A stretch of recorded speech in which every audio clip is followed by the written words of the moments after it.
Well, yung katanungan na yan na kung bakit nagiging corrupt at paano naging corrupt ang isang government official ay, it's a complicated question, pero masasabi ko meron dalawang bagay na napagkakasunduan ng mga eksperto kung saan daw tumutungtong ang isang corruption. Number one is the opportunity for corruption. Number two is the desire for corruption or motive for corruption. So, ibig sabihin, kung wala kang oportunidad, kahit meron gusto mo magnakaw, hindi ka makapagnakaw. O kahit naman may oportunidad ka, pero wala ka namang pagnanasa magnakaw, hindi ka rin makakapagnakaw.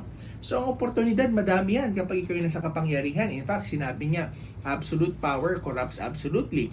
Dahil mula doon sa mga kontratang iyong pinipirmahan, sa mga taong iyong kinakausap, mga taong humihingi ng tulong sa iyo, at mga private individuals na patuloy na nagbibigay sa iyo ng mga pagkakataon na minsan ay gawin ang mali o wag gawin ang tama, ay ito'y nagiging oportunidad ng korupsyon. Subalit, tandaan natin, kung ang mga taong nasa gobyerno ay nangungurap, hindi nila magagawa ito nang wala silang katambal ng mga taong nasa pribado. Because corruption is a two-way street. Ito ay tango ng pribado at ng gobyerno. Kaya tayo din na nasa pribado ay kinakailangan mag-ingat din sa ating sarili na hindi tayo maging parte ng korupsyon.